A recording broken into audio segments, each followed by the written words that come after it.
Okay, so taking a look here, week 5, chapter 5, we're looking at probability distributions. And probability distributions are just a list of all the possible outcomes along with their probabilities for a given experiment. So what we're going to look at is we're going to look at distinguishing the difference between discrete and continuous random variables. We're going to find the probability distribution for discrete random variables and kind of go through some of the things with it. Mean, expected value is the mean, variance, standard deviation, and stuff. Describe the connection between probability distributions and populations. Construct a probability histogram for a discrete random variable. And then compute the mean, mean of the discrete random variable and the variance and standard deviation of that random variable.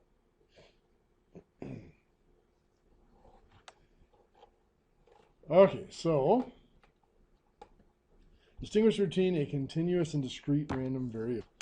Remember, we've talked about in our normal surveys, and our random variable was the answer to our questions. So if we had, obviously if we have a categorical or qualitative data, it's just categories for the variable. So this only applies to numerical random variables. Discrete, remember we said, was counting. 0, 1, 2, 3, 4, 5. Continuous was measured. And measured, basically the technical definition of continuous is can always fit in between.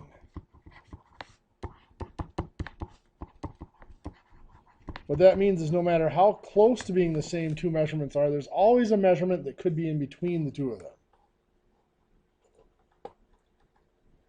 So here, if we roll a fair die, the possible outcomes are numbers 1, 2, 3, 4, 5, and 6. There is nothing in between. So this is going to be discrete. Roll a die is a probability experiment with outcomes that are numbers. The outcomes of such are experimental. This is called the random variable. So as I said, the random variable is a numerical outcome of a probability experiment.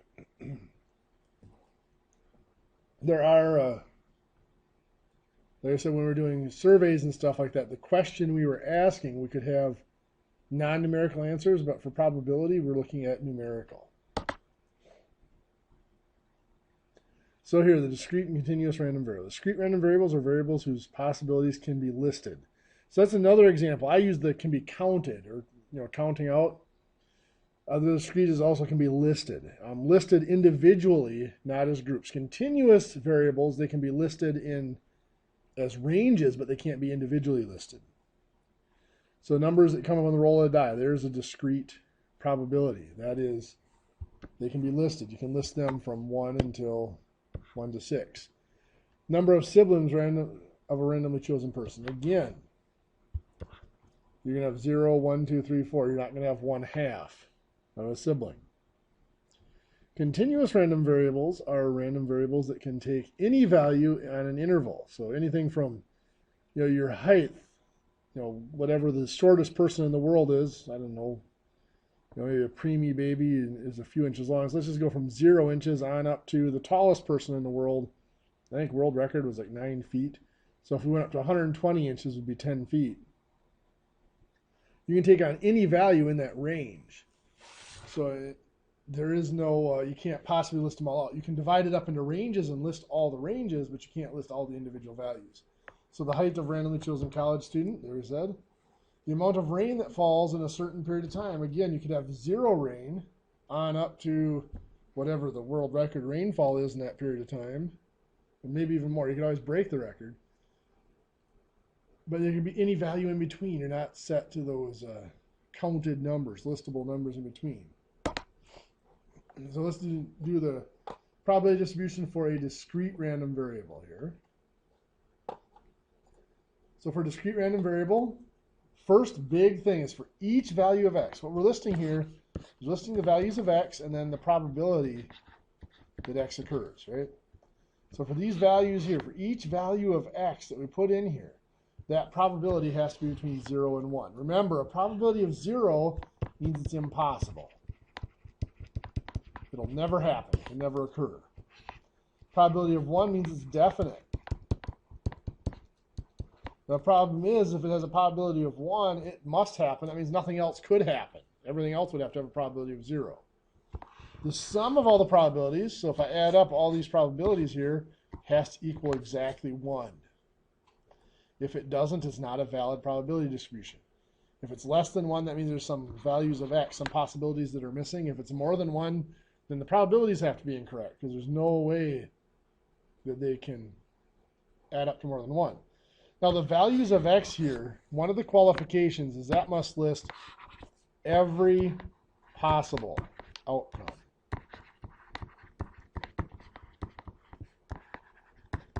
If there are any possible outcomes that are not listed there, then it's not a valid probability distribution. Now, like you roll a die. Part of it depends on how you define your experiment. We've talked about rolling a die. We can list 1 through 6. Well, what about a cocked die? It lands on its edge. Well, we define the experiment to be rolling a die so it lands with a face up. So that possibility of landing on edge like that, that's just considered not a successful experiment. The experiment has to be repeated. So that's not a valid, it's an error in the experiment. It's not a valid result. So we redo it. So let's look at an example here. Here we have several probability distributions, or possible probability distributions. This first one, even though it doesn't add up as well, but the biggest thing there is that is a negative probability. So that is not a probability distribution, because each probability has to be between 0 and 1. For the second one here, if we add those up, 0.17 plus 0.25 is 0.42, plus 0.31 is 0.73, plus 0.22, 0.95, plus 0.05, that's 1.00. So all of those are between 0 and 1, and they do add up to 1.00. They add up to exactly 1. So that is a valid probability distribution. This one down here, well, first of all, that one's bigger than 1, so it's not going to work. And they do not add up to 1. Even if that one was smaller, the other ones add up to something larger than 1 already. So that's not a valid probability distribution. So let's look at here. This one is a valid probability distribution. And let's find some probabilities. I'm going to add a different one. Let's find the probability that x equals 1. We just look that up in the table. That's just 0.41. Here, probability that x is 2 or 3. Well, these are all mutually exclusive. Once we know that it's a 2, it can't be a 3. Once we know it's a 3, it can't be a 2. So remember, we talked about that inclusion-exclusion thing in the contingency tables, where you have to subtract out the possibility of both of them occurring at once. Here, they're mutually exclusive, so they cannot occur at the same time. So in an OR situation, we can just add their individual probabilities. So the probability of 2 is 0.27. Probability of 3 is 0.08. That adds up to 0.35. This is the probability of a 2 or a 3. Probability of more than 1. Now, probability of more than 1 does not include 1, because 1 is not more than itself. So that's 2, 3, and 4. So I'd add up those three probabilities, 0.27, 0.08, 0.01, and that adds up to 0.36. This is the probability of more than 1. At least 1 is a little different. At least 1 includes 1, so it'd add up all of those. Now, rather than adding all those up, I'm going to use the complement rule. At least 1, that adds up everything except for the 0. So rather than adding those all up, since I know a valid probability distribution, all those have to add up to 1, I can just take 1 and subtract out the 0.23 and get 0.77 is the probability of at least 1. If I were to add all those probabilities up, 0.41, 0.27, 0.08, 0.01, that does add up to 0.77. So I'm going to get the same result. It's just easier, rather than adding up 4 numbers, to just take 1 and subtract the 0.23, because it's the only piece left out. And here they're going to go through the solutions for you.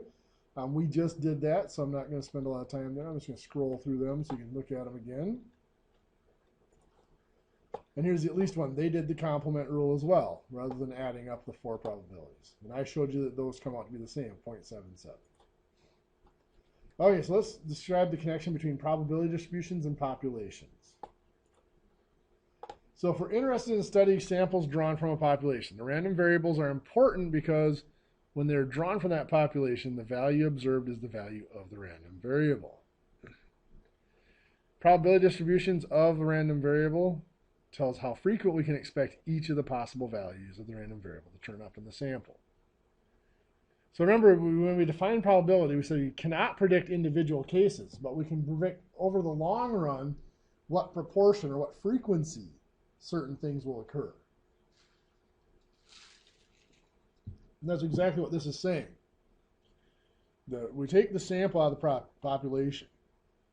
The proportion of items in the population compared to the size of the whole population that have that certain characteristic, that is the probability that characteristic will occur in each member of the sample. And this is the heart, we were talking about binomial probabilities in the second section of this chapter. That's how we get our probability of success, is from the whole population. That is one thing on the binomial probability assignment, the application assignment for week 5. A lot of students miss that they just say, oh, we're going to take a sample of 20, 12 out of the 20 have this characteristic, so that's 60%, so P is 60 or 0.60. No, that probability, that proportion, has to come from a larger population. And then we take a sample from within that population. Let me give you an example. Let's say our population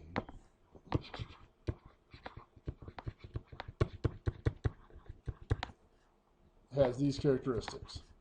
Big N, capital N, that's the size of the population, is 1,000. There's 1,000 students, let's say, that we're looking at in our population. 1,000 students who have taken statistics over the last 5 years. And out of the 1,000, let's say that of that 1,000, 780 passed. So we can use that to create a percent, but that would be 78% passed, or a proportion of 0.78. They're both valid. It's just 780 divided by 1,000. We either just leave it as a decimal, or we can move the decimal to make it a percent. So now then, from that, we're going to take a sample of 50 students that have taken statistics. What we're saying is the probability that each student will have passed their statistics class is 0.78. So the frequency within the population is the probability of each item in our sample having that characteristic. So in a town with a population of 1,000 households, so they're going to use a similar example here. 142 houses have no car, 378 have 1 car, 423 have 2 cars, and 57 have 3 cars. So the household is sampled at random.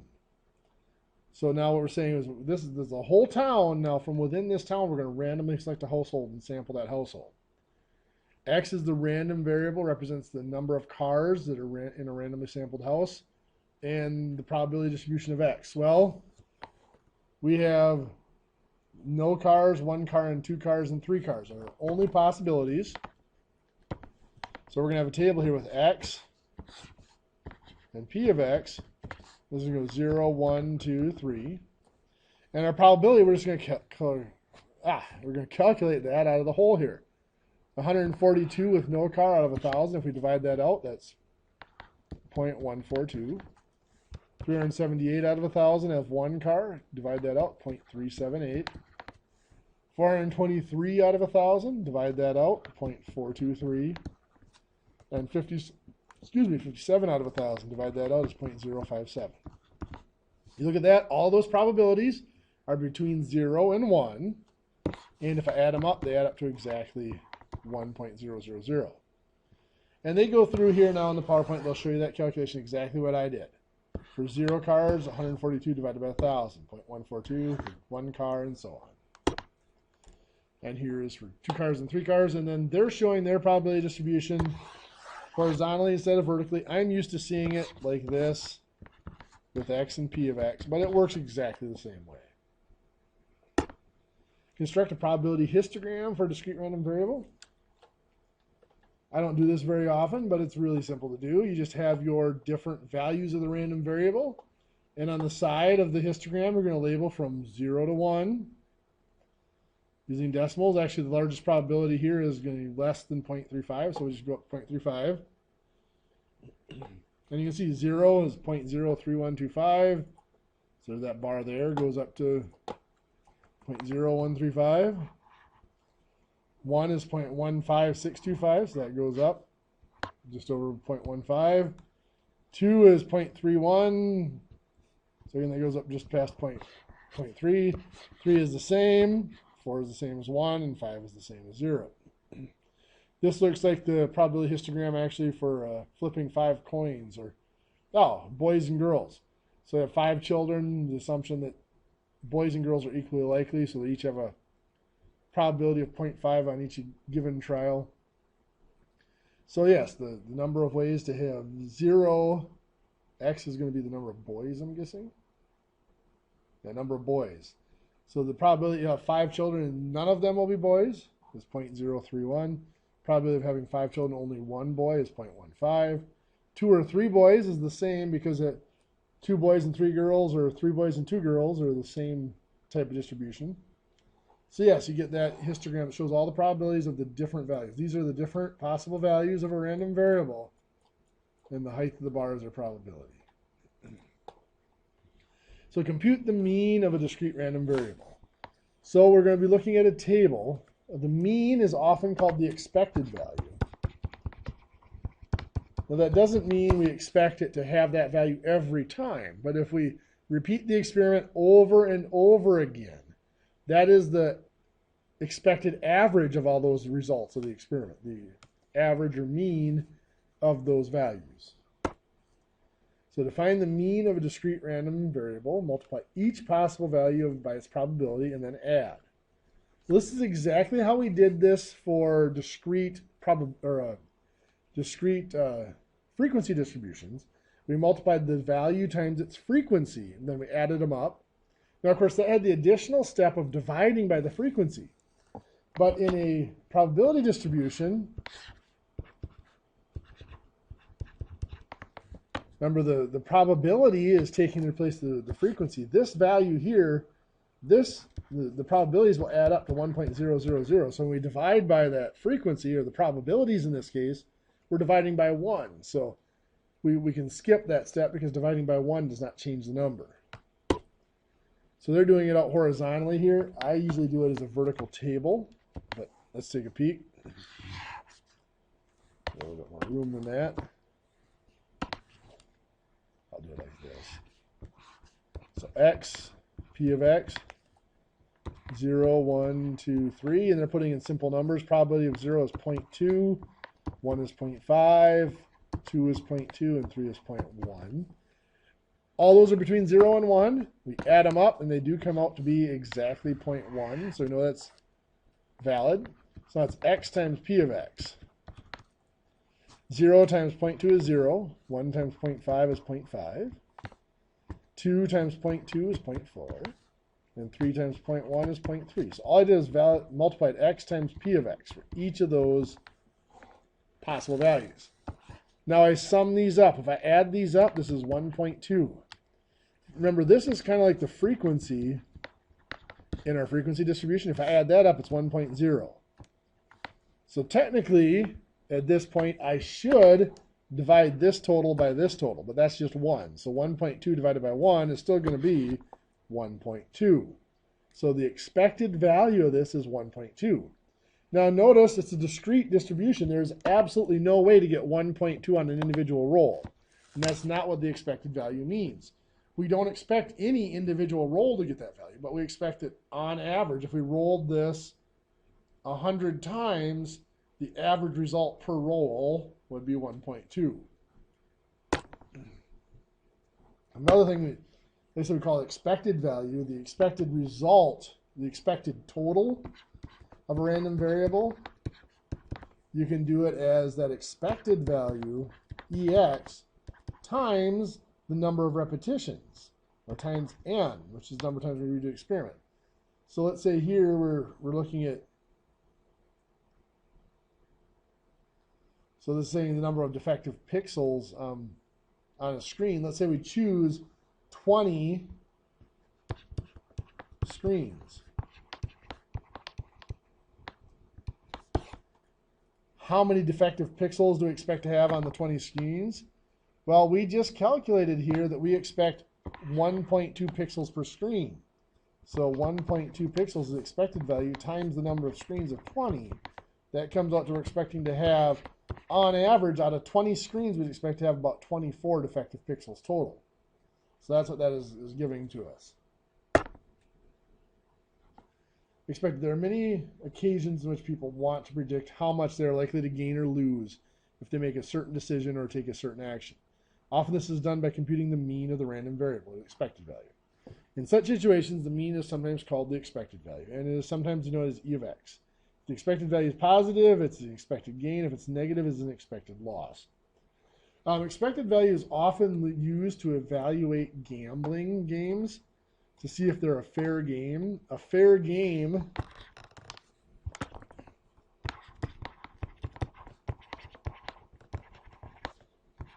has an expected value of 0. So if the expected value is not 0, that means it's in favor of either the player or the house. Like the house would be the casino if you're looking at that type of a gambling situation. So let's take a look here for this one. We have a mineral economist estimates that a particular mining venture had a probability of 0.4 that it'll have a $30 million loss, a probability of 0.5 of having a $20 million profit, and a probability of 0.1 of a $40 million profit. So what they're saying here is, they could find a $20 million vein of this mineral or a $40 million vein of this mineral, and those are the probabilities. Or, the 0.4 chance that it's just going to lose. So now the 20 million profit here and the 40 million profit are already subtracting out the expenses of drilling. That 30 million, that's just all the expenses of mining, and not, if you don't discover anything and make any money, that's your expenses of mining. So the expected value here, I like to set it up this way again, X and P of X. So negative 30, losing 30 million is a probability of 0.4. Profiting 20 million is a probability of 0.5, and 40 million profit is a probability of 0.1. I'm going to multiply those out. Negative 30 times 0.4 is a negative 12. 20 times 0.5 is a positive 10, and 40 times 1 is 4. That adds up to a positive 2. So that means that there is an expected $2 million gain here. So this would be, from a business standpoint, this is a good venture because you're expecting a profit here. If that came out to 0 or negative, then it wouldn't be worth your time because, well, you don't expect to have a net gain. So compute the variance and standard deviation of a discrete random variable. So let's take a look at that last, or one of the last probability distributions we did. I just got to remind myself of the numbers here. 0.2, 0.5, 0.2, and 0.1.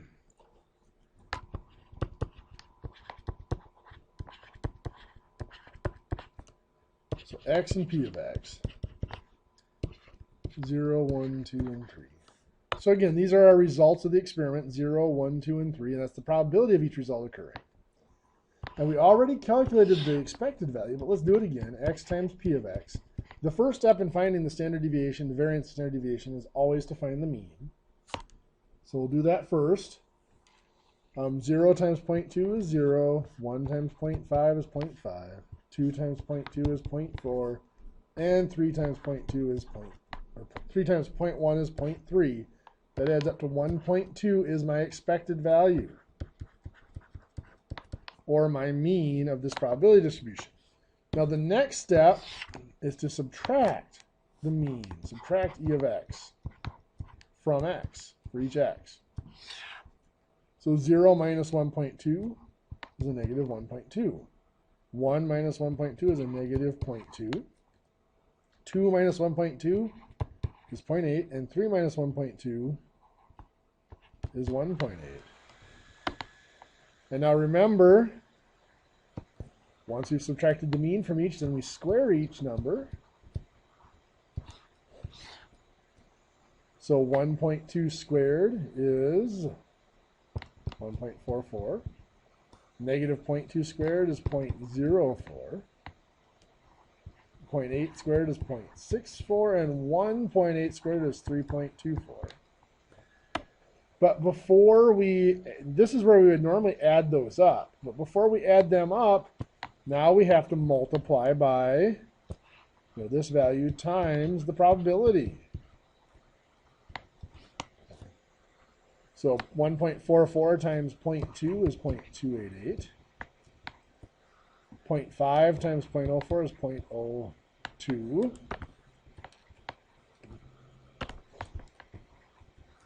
0.2 times 0.64 is what?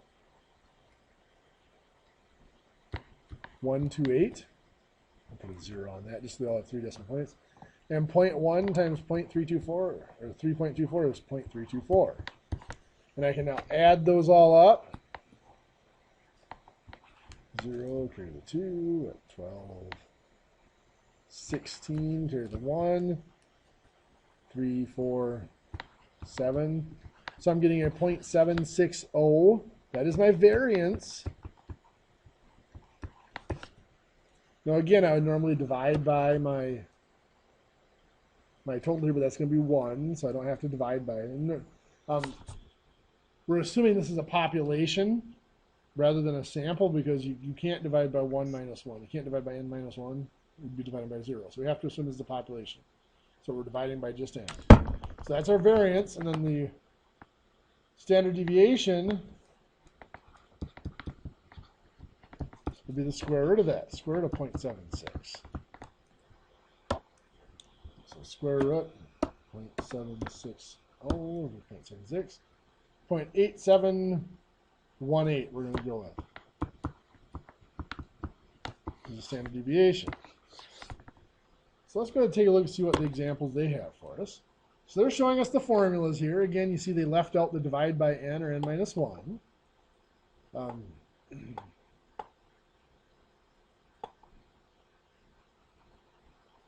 Now this is showing us there's an alternative way. You can take each value squared times p of x and then subtract the mean squared. So we'll take a look at that example as well. So here, let's look at this one. So this is exactly what we just did. They found the 0.76, which we found. And they found the 0.87, they rounded it to 0.872 right there.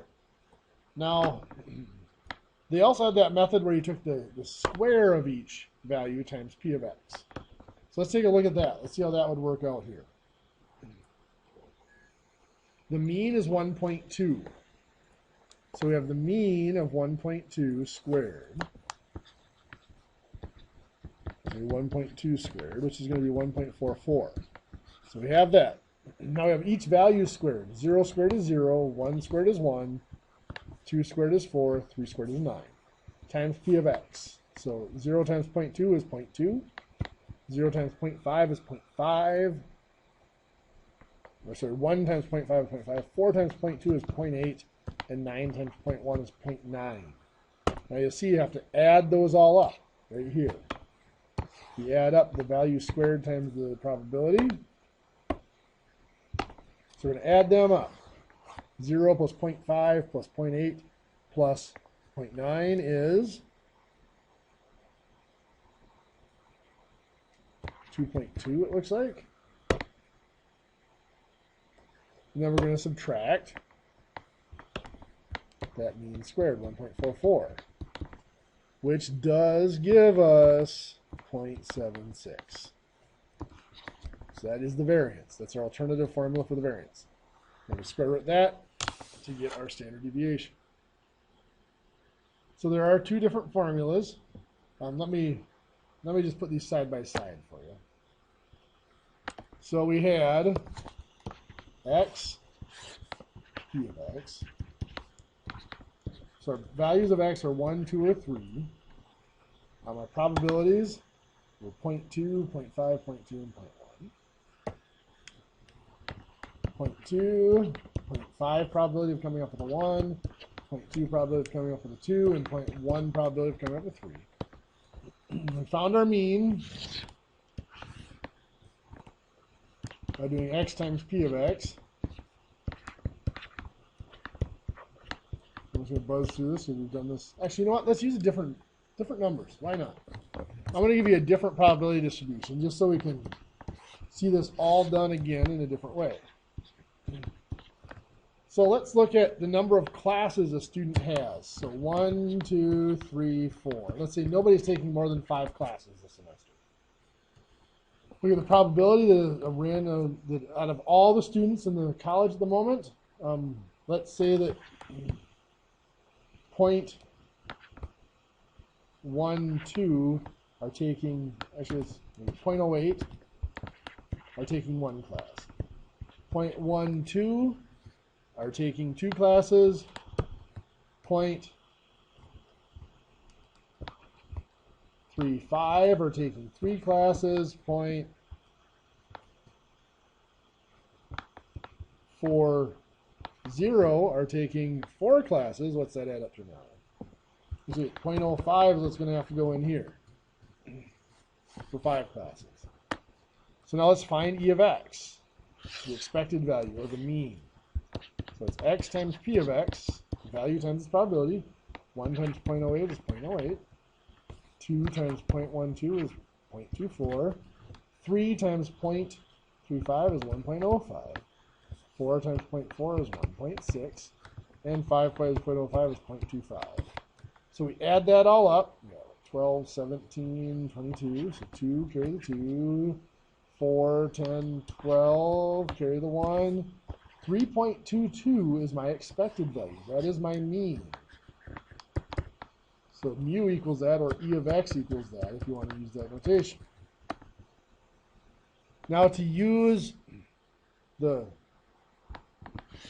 first formula for finding the variance, or standard deviation, we're going to start out, we're going to take each value minus that expected value, or the mean.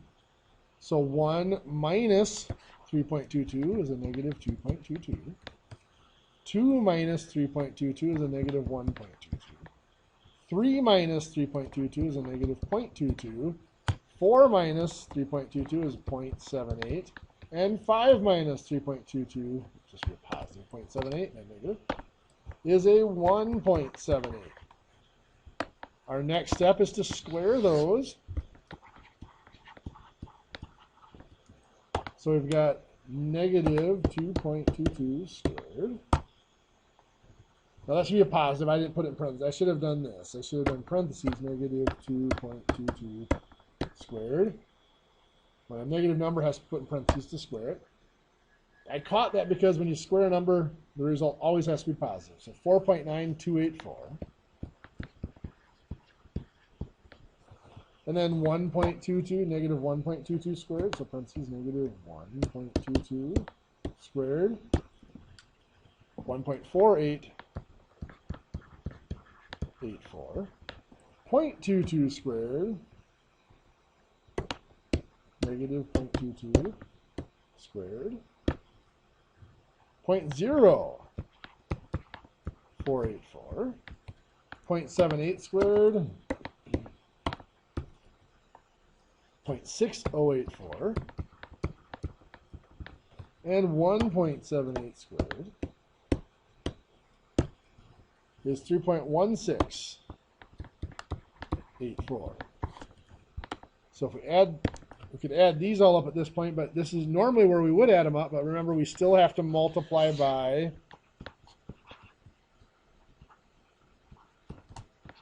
p of x. So this times 0.8. Now I'm going to, why not? Let's just multiply them all. So 4.82 9284 times 0.08. 394272. Actually, you know what? I am going to pull this out in a spreadsheet. Otherwise, I'm going to end up with round-off errors if I keep trying to go out to this many digits. So let's put this in a spreadsheet here. So this is x, p of x.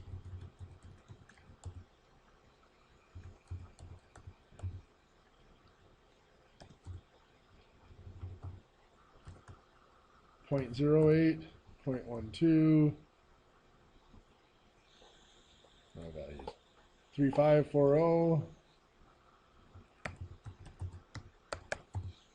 Okay, so then this was x times p of x.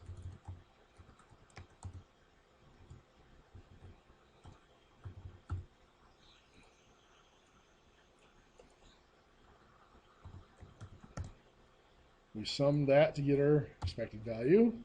Ooh, did I do something wrong on mine? Did I add wrong? What's different here? I'll put my values next to this one and see what's different. Oh, I did. I put 1.0. Oh, that's why this is 0.35. That's the difference. So 1.05, 3.22 is the correct value. Now here, this is going to be x minus e of x for each value. This is going to equal this value minus 3.22. Exactly what I got. I'm going to square that for each. I'll expand this column because I need a little bit more room. This is going to be the square times p of x.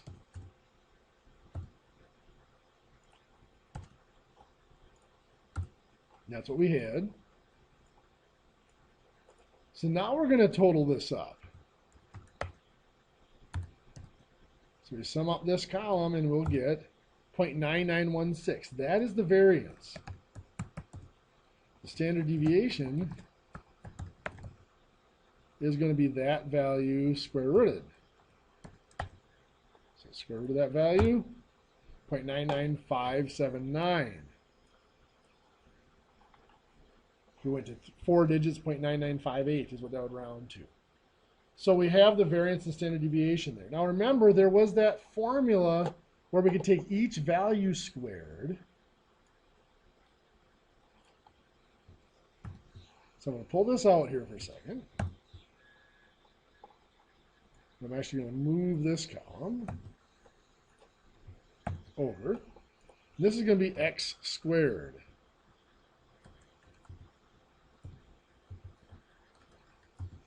So I can square each value, which I think is a lot easier in this case, and now do x squared times p of x.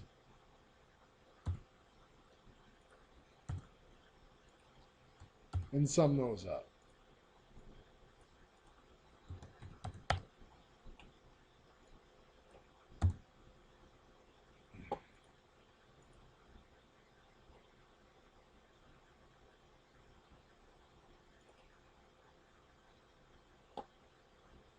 Why am I not getting? Oh, the 1, that's why. Got to make sure I actually square these values. There we go. So I get 11.36 here. Now from that, I'm going to subtract my mean squared. So the mean squared, 3.22 squared, is 10 point that. So I'm going to equal this minus, that's my mean squared. And you can see I get 0.9916. So I get the same value. That is my variance again. I square root it again, I'll get the same standard deviation. So you can see this little shortcut that they gave where you square each value, multiply by the probabilities, add those up, and then subtract the square of the mean from that.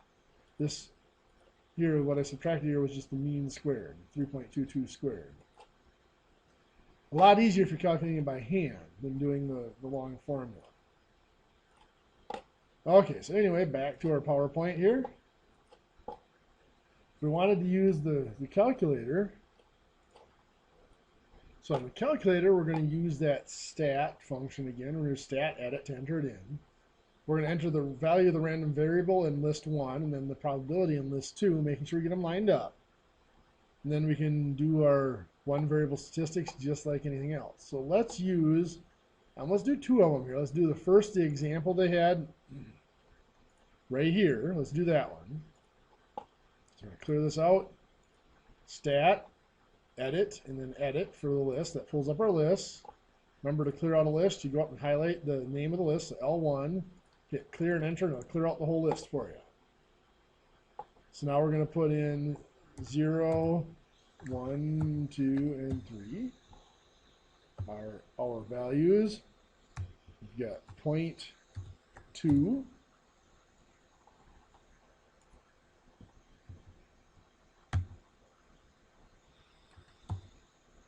0.2, 0.5, 0.2, 0.1. So we've got those in there. Now we're going to exit out of here. And we'll use our one variable statistics. So stat, calc, one variable statistics. Now this one's not going to the stat wizard, so I'm going to just put in parentheses. Second L1, comma, L2. That's telling the calculator that list 1 is the values and list 2 is the frequency or probabilities. Hit enter. Mean of 1.2. Now the SX, notice it doesn't even calculate that because that would be an error because your frequency is only 1. This is your standard deviation if it's a population, which is 0.872. Now notice it does not give variance. You have to take this and square it to get the variance. But 0.872 is what we had for our standard deviation here. Now let's take a look back at this one here. Now I deleted my spreadsheet here quick, but we can go ahead and put this in the calculator. We can compare. So go to stat, edit to get us to the list. Go clear and enter for clearing out L1. Or L2, go to L1, clear and enter to clear that out. So we have 1, 2, 3, 4, 5. Go over 0.08, 0.12, 0.35, 0.4, 0.05. And the same thing, we're going to quit out of there. Go stat, calc. Again, I don't have the stat wizard set up on this calculator, but some of you will if you have the newer version. So I'm just going to put in parentheses, second L1, comma, second L2, close parentheses. And we had the 3.22 was the mean that we had, and our standard deviation was 0.9958. If we square that, we'll get the variance that we had. So the calculator works pretty slick for the probability distributions as well. I don't know if I have the stat order. Can I, let me, I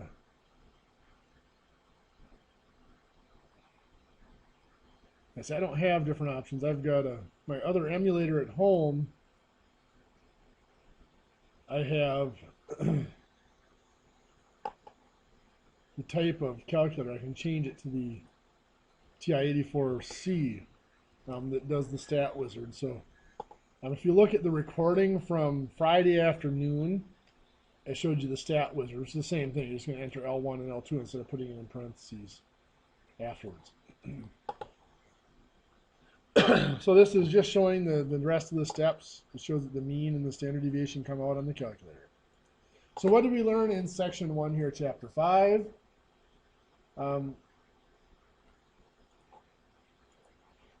Sorry, I got scratchy throats. I have to pause to cough here. We learned the difference between discrete and continuous random variables. We learned how to determine the probability distribution for a discrete random variable. We showed different probability distributions.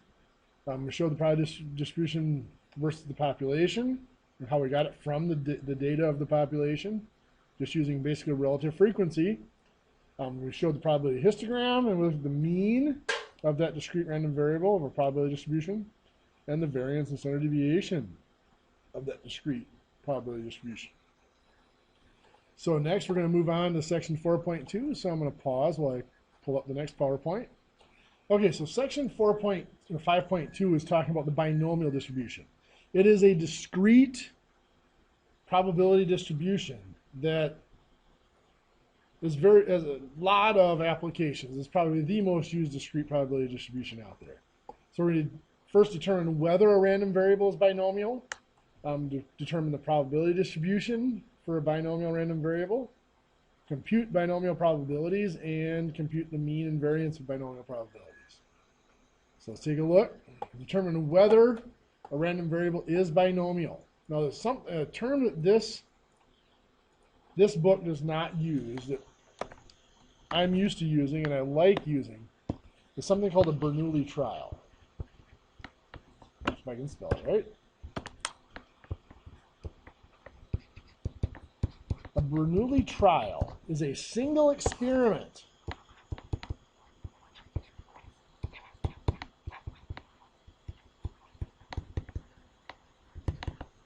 and in that single experiment there's only two possible results. So two possible outcomes.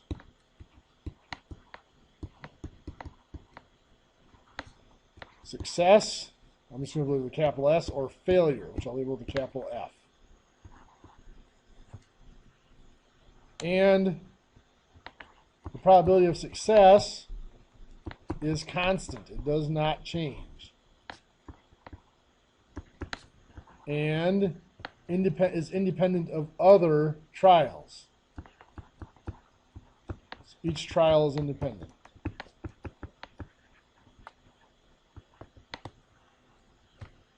P of S, probability of success, is abbreviated with a little p, small p. So a Bernoulli trial would be like flipping a coin. If you consider heads to be a success, tails to be a failure, two possibilities, success or failure. Probability of success is constant no matter how times you flip the coin. Probability of heads is going to be the same.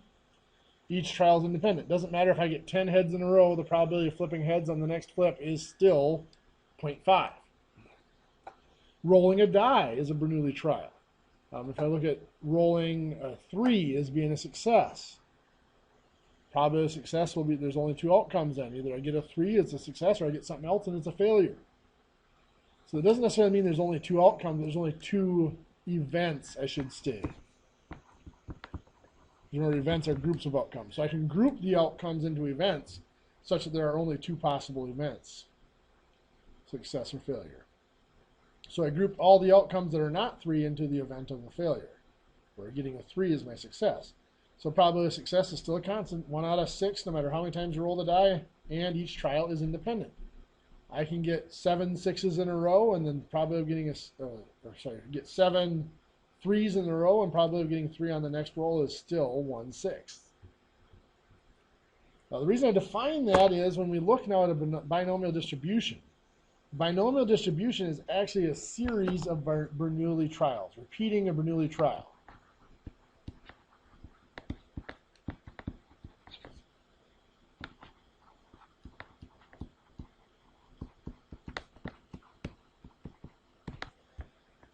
N times.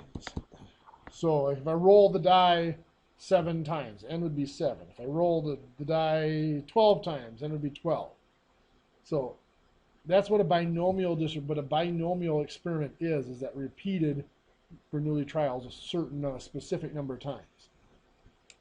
So looking here, binomial distribution. Suppose that your favorite fast food chain is giving away a coupon with every purchase of a meal. 20% of the coupons entitle you to a free hamburger. The rest of them say better luck next time. So kind of like a pull tab type coupon. You don't know what it is until you open it. So 10 of you order lunch at this restaurant. So 10 people go there. So each trial has 20% or 0.2 probability of success. So little p is 0.2 that you're going to get that coupon for a free hamburger.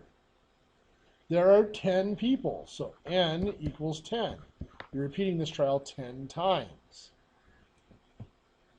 And it's the same. Each person has the same probability of getting it. If the first 8 people get a coupon with free hamburgers, the next 2 still each have a 20% chance, assuming that they're well sorted and mixed together randomly.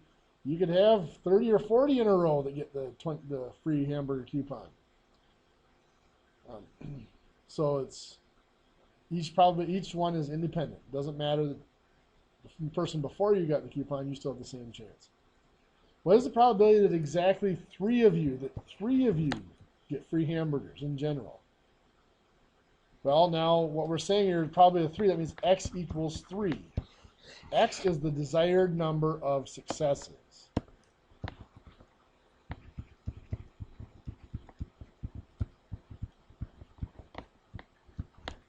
So we want 3 successes. 3 was the probability that 3 of you win that free coupon. This is a binomial distribution.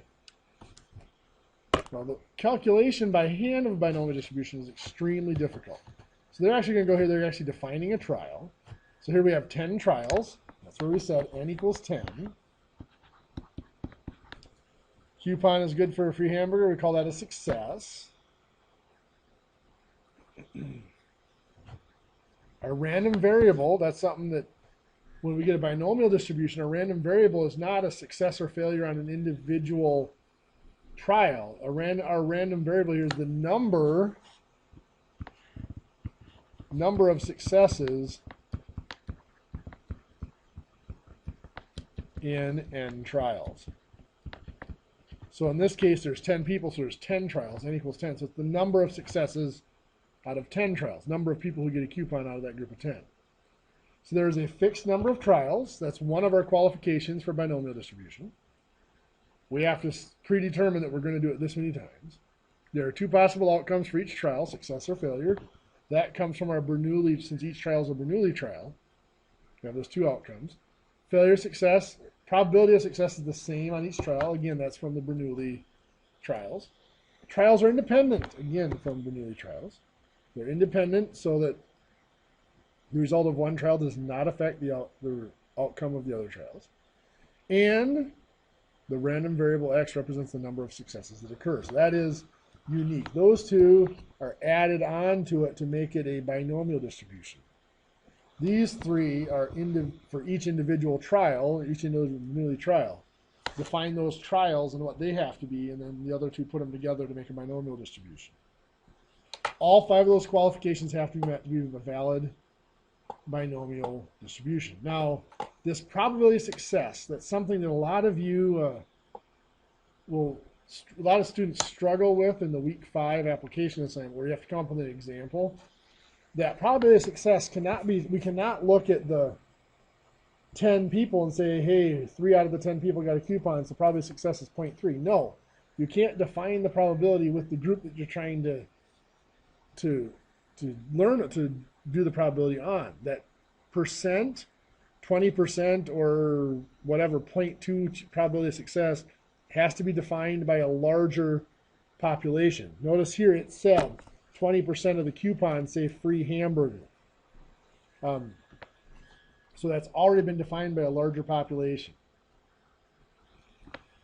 So now, in our binomial experiment here, the following notation is generally used. So n is the number of trials, as I said before.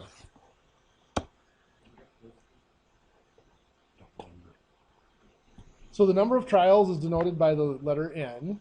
Probability of success on each individual trial is denoted by little p, as we said. Probability of failure, well, 1 is the whole probability. So you subtract the probability of success, that's going to be your probability of failure. Sometimes they use Q, sometimes they don't. We're just going to use, for this class, just use 1 minus P most of the time because that's a universal notation. But Q is sometimes used in place of 1 minus P. Large X represents the number of successes that occurs. Actually, it should be little x, but it doesn't matter. X is the number of successes that occur out of the n trials. That is our random variable. Okay, so next on our list. A fair coin is tossed 10 times. Let x be the number of times the coin lands head. Is this a binomial experiment? Sure is. It's a binomial experiment because each flipping a coin is a Bernoulli trial. 10 times there is a set number of trials, so n equals 10.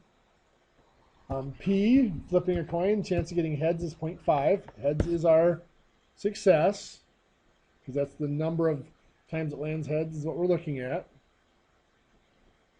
So yes, this is definitely a binomial experiment because P is independent. The getting heads on one coin is independent of the others. It doesn't change as you go through. It's constant from one coin to the next. And yes, we have a set number of trials, and our random variable is the number of successes out of those trials. Another example. 5 basketball players each attempt a free throw. Let x be the number of free throws made. Is this binomial? This is not binomial because each basketball player has a different probability. If one basketball player is better at shooting free throws, their P, their probability of success, is higher. If one's worse, the probability of success is worse. Now, if it is a single player that's shooting 10 free throws or however many free throws, or a single player shooting 5 free throws in this case, then it is because for that person, their probability of success is going to be the same from one to the next. 10 cards are in a box. 5 are red and 5 are green. 3 cards are drawn out at random. Let x be the number of red cards drawn. Is this a binomial experiment? This is really tempting to say that it is, but here's the problem. It's not binomial because they're not independent. Once I draw, if I draw out my first card and it is green, that has now changed the probability of the next card being red. Or if I pull out the first card and it's red, it's changed the probability of the next card being red because I'm not putting them back. The probability of the first card being red is 5 out of 10. The next card, though, is only 4 out of 9, assuming the first one was red. And the third one, assuming both of the first 2 are red, is 3 out of 8. So you can see that's drastically reduced. If I drew a card out, noted its color, then put it back in, then it would be a binomial experiment. And of course, I'd have to mix them back up after I put it back in. Then it's a binomial experiment because the probability of getting a red card does not change from trial to trial, and they're independent. You know, the fact that I drew a red card last trial does not change the probability of getting a red card on the next one, if I put the card back in before I draw the next one. But just drawing out 3 cards without putting them back in, it is not a binomial experiment because it changes the probabilities after you draw a card. We talked about with replacement and without replacement a little bit in the probability examples. That's exactly where that comes into play. So let's look at calculating the probability of binomial random variables in the distribution. So we've got our definition of x, n, and p. So we want to find the probability of getting exactly 2 coins. A biased coin is coming up with a probability of 0.6 of coming up heads. The coin is tossed 3 times. Let x be the number of heads that come up. So here, n equals 3. It's tossed 3 times. Probability of success, because we're looking at number of heads, and probability of heads is 0.6. We want to know, compute p of 2. What is the probability of getting exactly 2 heads? So x is going to be 2 here. It's not 0.2, just 2. Don't know why I put that out there. Well, there is a formula for this. Binomial formula is a little nasty. I'm going to move my p over here. Probability of 2. I'm going to put just x in here, the generic formula. Probability of getting x number of successes is equal to p, the power of x, times p, or 1 minus p, I should say, to the power of n minus x. What this is the probability of success times the number of successes. This is the probability of failure times the number of failures. But now we got to figure out the total number of ways we can have that many successes or failures. And that is denoted with n choose x. This is a combination of n things chosen x at a time. N choose x, that is, if you use factorial notation, is n factorial over x factorial n minus x factorial. Where factorial, if you recall, is a number multiplied by itself and every number smaller than it down to 1. So like 5 factorial is 5 times 4 times 3 times 2 times 1.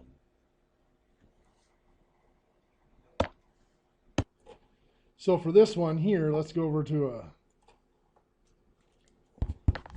little bit more space here. We would have n of 3, so 3 factorial over x is 2 factorial, 3 minus 2 factorial. And then, of course, times 0.6 to the power of 2 and 1 minus 0.6 to the power of 1. So 3 factorial is 3 times 2 times 1. 2 factorial is 2 times 1. 3 minus 2 is 1 factorial, which is just 1. So I can cancel out here the 2 and the 1, so it's just going to be a 3. 0.6 to the power of 2 is 0.36. And 1 minus 0.6 is 0.4 to the power of 1 is just 0.4. So now I got 3 times 0.6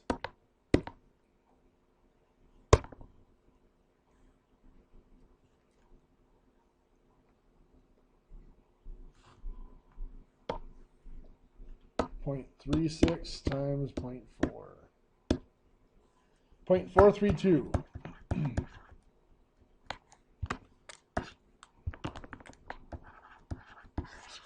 So that's the probability of getting exactly two out of those 3 coins coming up heads. So let's look at their calculation here. They're going to do the same calculation, they're just doing it out long.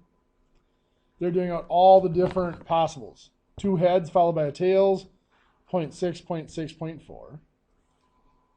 A heads, a tails, and another heads, 0.6, 0.4, 0.6. Notice all of them have 2 0.6s and 1.4. Or a tails followed by 2 heads. Again, a 0.4 and 2 0.6s. So there's 3 ways that we can get that combination of 2 heads and 1 tail. And that's where I did that combination calculation. So times 3. So then let's finish their calculation. So yes, 3 times 0.6 squared times 0.4 to the 1. That's exactly the formula I gave you. They're showing this here. I did it as n over x for the combination, but there's n combination 6. So it's n things taken in combination x at a time. Your calculator has that function on it, by the way. So let's see, 3, if you do, just math, go over to probability. NCR is the next one down, so that's NCR, and then 2. That's 3 things taken 2 at a time. That gives you the 3 that we just calculated. We'll show you the calculator does the binomial probabilities too. We'll show you that in just a minute. Computing the binomial probabilities, we can use the formula, but I'm going to use the calculator just because the formula is tedious. So we're going to do this exact problem now on the calculator. Now on the calculator, there are 2 functions. There's Binomial Pdf and Binomial CDF. PDF is probability distribution function. That is for individual values.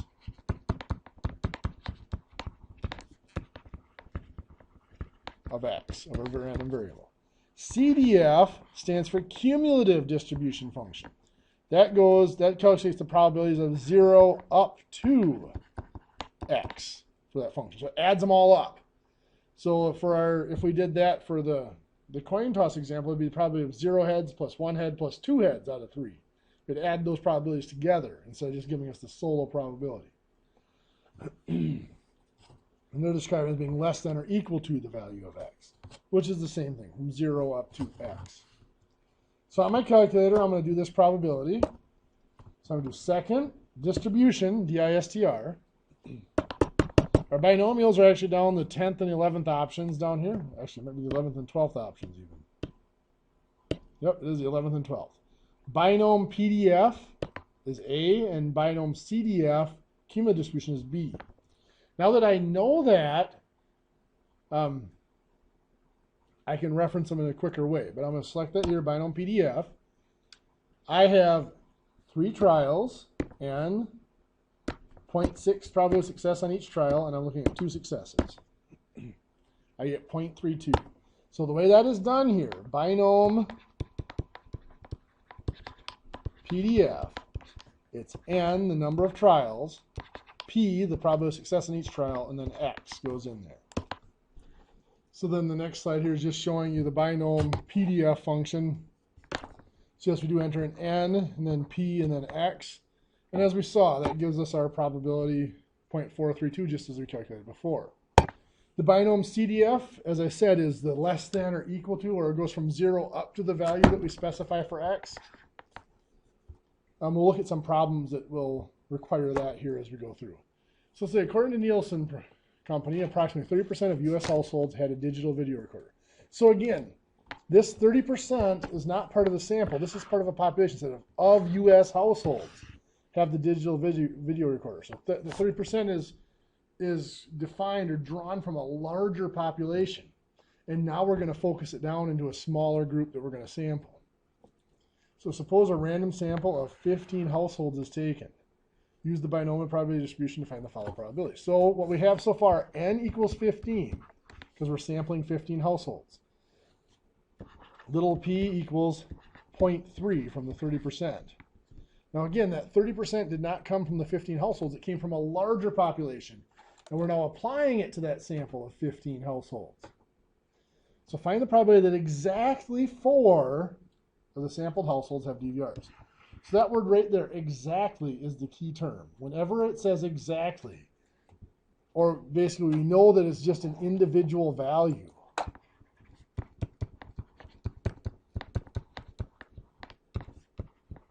that's our clue that we are using the Binome Pdf, probability distribution function. So we're looking at a single probability. Exactly 4 means X equals 4. So this is a Binome Pdf. N is 15, P is 0.3, and X is 4. So let's punch that in. Second, distribution. Now I'd said before it's A. Binome Pdf is option A. I can scroll down to it, or I can just hit alpha and then select A off of this here. Right there's A. That brings up Binome Pdf. 15, comma, 0.3, comma, 4. Close my parentheses, and there it is. 0.2186, we're going to abbreviate that as. And let's see what they came up with. There it is. They rounded it off to 3 digits, so 0.219. Now note, they actually did it with what I showed you using the combinations. N is 15, X is 4, so 15 factorial over 4 factorial, 15 minus 4 factorial. 0.3 was the probability of success, and we wanted 4 successes. 0.7 was the probability of failure, and we wanted 11 failures. If there's 4 successes out of 15, the other 11 have to be failures. So we come up with the same number.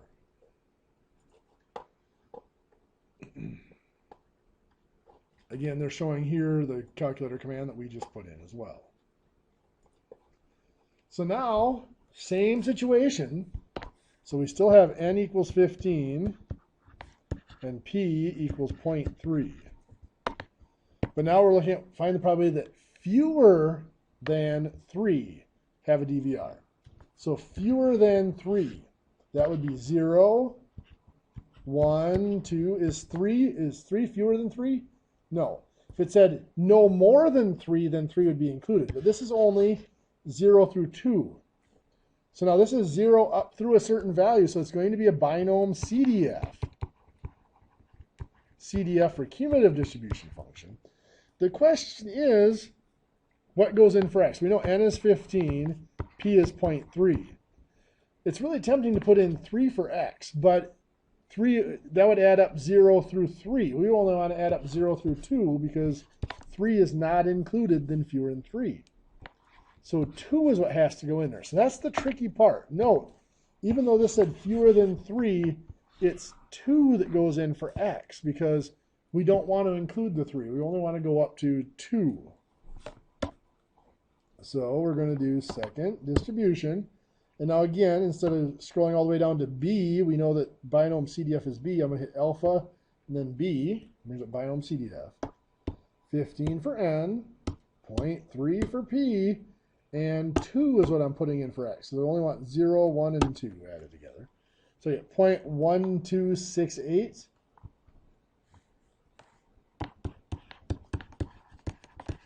I'm guessing they're going to round it to 0.127, but let's take a look.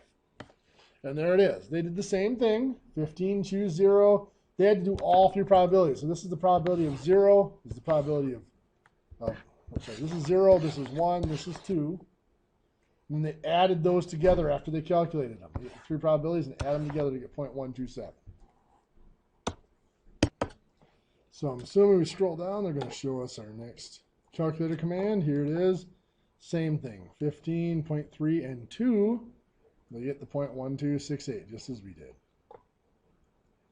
So our next example, find the probability that more than one household has a DVR. More than one.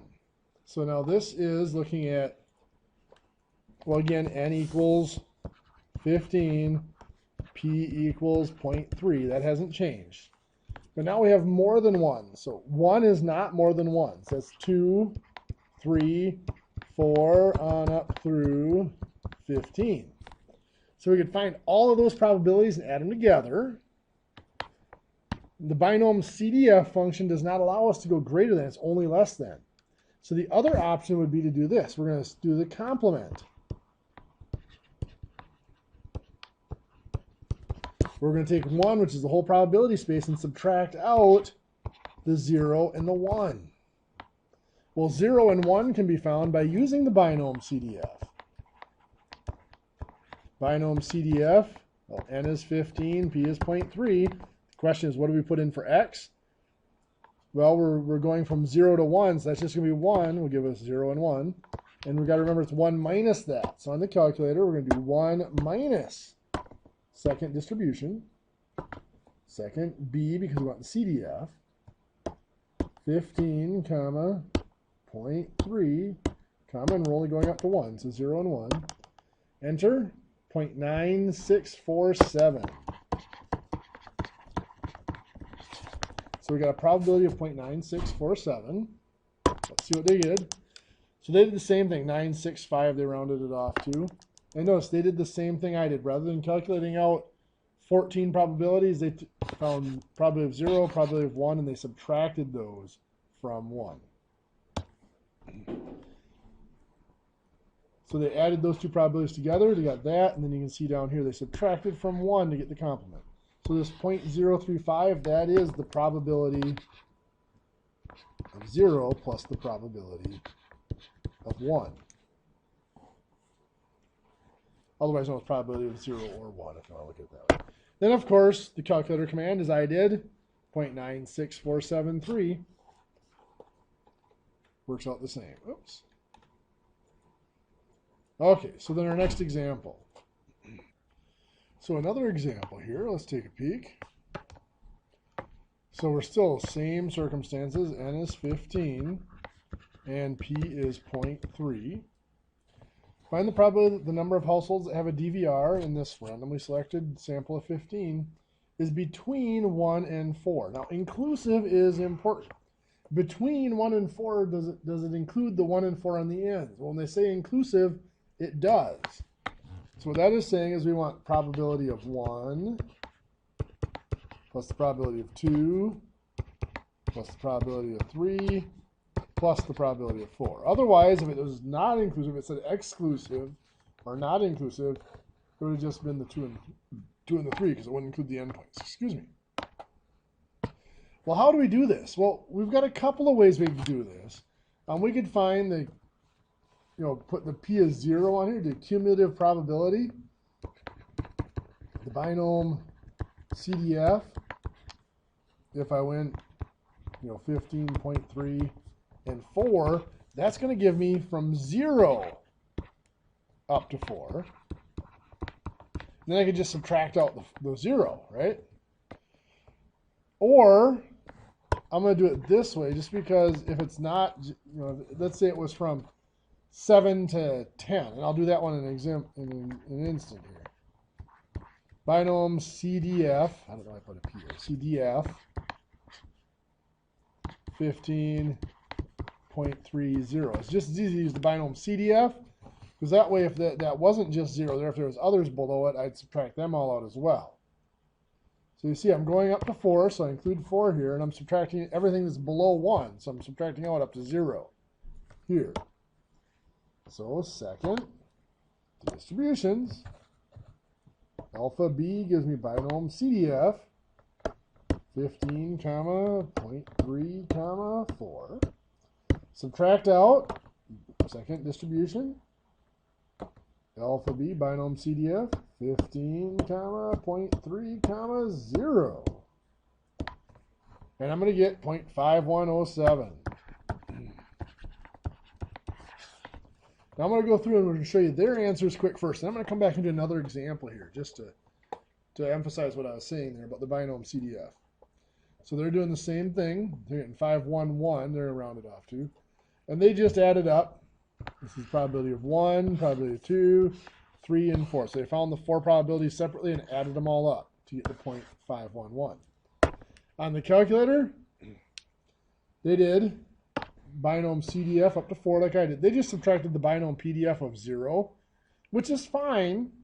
But I'm going to show you an example here right now where that doesn't work so well. So I'm going to go back here. Now in this example, what if instead of from 1 to 4 inclusive, what if I had said from 7 to 12, not inclusive? What that means is I don't want the 7 to 12. I'm really looking from 8 to 11. So I'm looking at probability of 8, 9, 10, and 11. So I'm going to do a Binome CDF.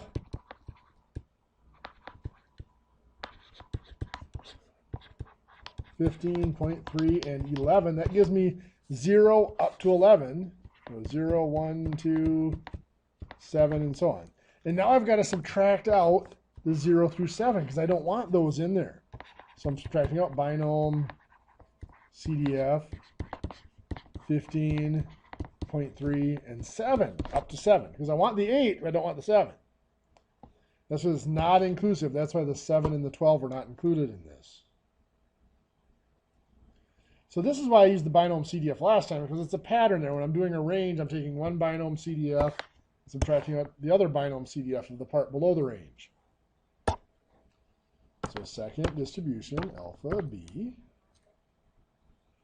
15, 0.3, 11.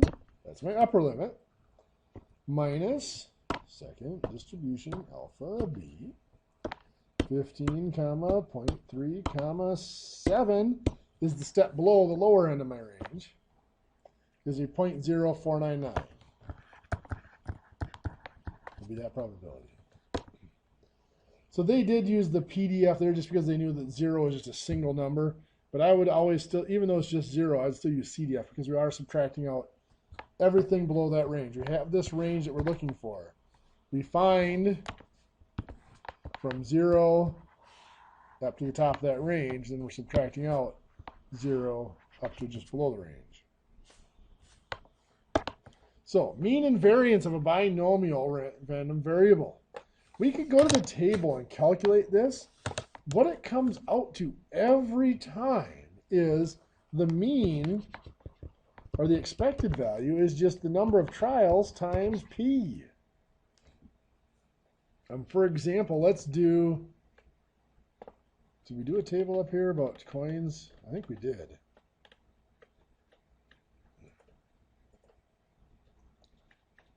Where are you? Actually, it wasn't coins, it was, oh, we didn't do a table, actually. I know what we did. We were talking about births. So let's do this. Let's do a table. 3 kids, 3 children. let's see, 0.5, p equals 0.5. So this means n equals 3, of course. And let's do our distribution of a random variable here. X, we're going to let x be the number of girls out of 3 kids. So p of x, probably of getting 0 girls out of 3 kids. Well, second distribution, alpha a, this is a Binome Pdf for 0. We got 3 kids, 0.5 probability on each kid, probability of getting 0, 0.125. One of them being a girl, well, I'm just going to do second entry. I'm going to change my 0 to a 1. 0.375. 2 girls, it'll also be 0.375. And 3 girls will be 0.125. You can verify those if you want to. 2 girls is the same as having 1 boy, which would be the same probably as having 1 girl because they're both 0.5 going either direction. So now x times p of x, 0 times anything is 0. 1 times 0.375 is 0.375. 2 times 0.375 is 0.750. And 3 times 1.125 is 0.375. That adds up to 1.5.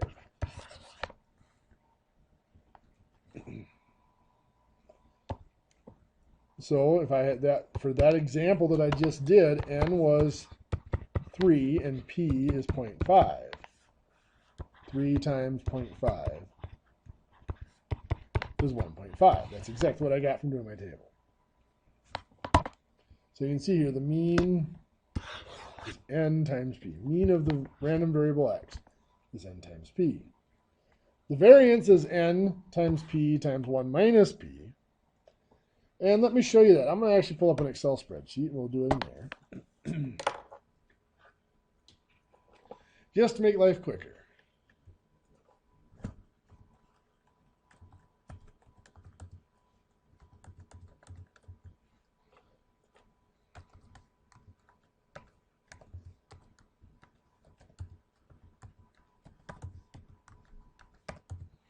So I got my probabilities.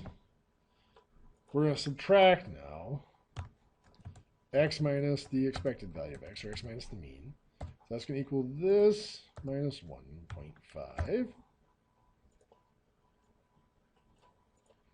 going to square each.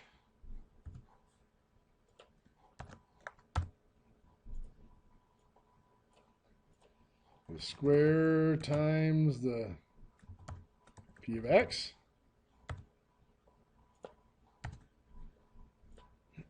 And we're going to sum those up. 0.75. Well, if we were to go back here and we were to look at that example, it was n of 3 times p of 0.5. Well, 1 minus p, 1 minus 0.5 would be another 0.5. That does multiply up to 0.75. So then, of course, the standard deviation is just the square root of that. Square root of 0.75 is going to be 0.866. Your standard deviation. So variance, 0.75, standard deviation, 0.866. So you can see from our, doing our full-blown mean and expected value mean and variance of the probability distribution, you can see that those shortcut formulas do work. So we can use those for finding the expected value or the mean, the variance, and the standard deviation for our binomial probabilities. So here, the probability that a new car of a certain model will require repairs during the warranty period is 0.15. So P is 0.15. A particular dealership sells 25 such cars. That's telling me that N equals 25. That would actually be the number that will require repair during the warranty period. Find the mean and standard deviation of X. Well, the mean, in other words, the expected value, is N of 25, N times P, so 25 times 0.15, which is going to give me 3.75. sorry, my decimal point in the right spot. That's our mean. So we expect out of 25 cars about, on average, if we sold 25 cars several times over and over again, on average, 3.75 of those cars would need repairs. Standard deviation will be the square root of n, 25, times p of 0.15 times, now this is 1 minus p that goes in here, so that'll be 1 minus 0.15, which is 0.85. So that's my 1 minus p. So the second square root, 25 times 0.15 times 0.85. Oops, something wrong there. Try that again. Second square root, 25 times 0.15 times 0.85. 1.785. Is your standard deviation. So let's keep looking. And there we go. We got the same thing. We got 3.75 is what they got for the mean. 1.785 is what they got for the standard deviation, just like we did. So what we learned in this section, we learned how to determine whether a random variable is binomial. It has those 5 criteria, remember. To be random, to be binomial, it has to be, oops, next one up. It has to be a fixed number of trials. The random variable x represents the number of successes that occur out of that fixed number of trials. Then the last 2 are Bernoulli characteristics. They have to have only 2 possible results, 2 possible outcomes from each trial, success or failure. Again, we can do that by grouping outcomes to make a successful event and a failing event. The probability of success in each trial is the same, and the trials are independent. So results of one trial do not affect the probability of success on the next, or any of the others. We learned our notation for binomial. N is the number of trials, or number of items in the sample. P is the probability of success on each trial. And X is the desired number of successes, or the number we're focusing in on. We learned how to create the probability distribution for a binomial random variable. I did that table for you for the 3 kids. We learned how to calculate the probabilities for binomial probabilities. We saw how to do it by hand, but for pretty much everything we do in this course, we're going to use the calculator. Just the hand calculation is long and tedious, and you're pretty much going to have to use the calculator for it anyway. And then when to use, I'm going to add this, how to use the binomial probabilities, when to use Binome Pdf and when to use Binome CDF on the calculator.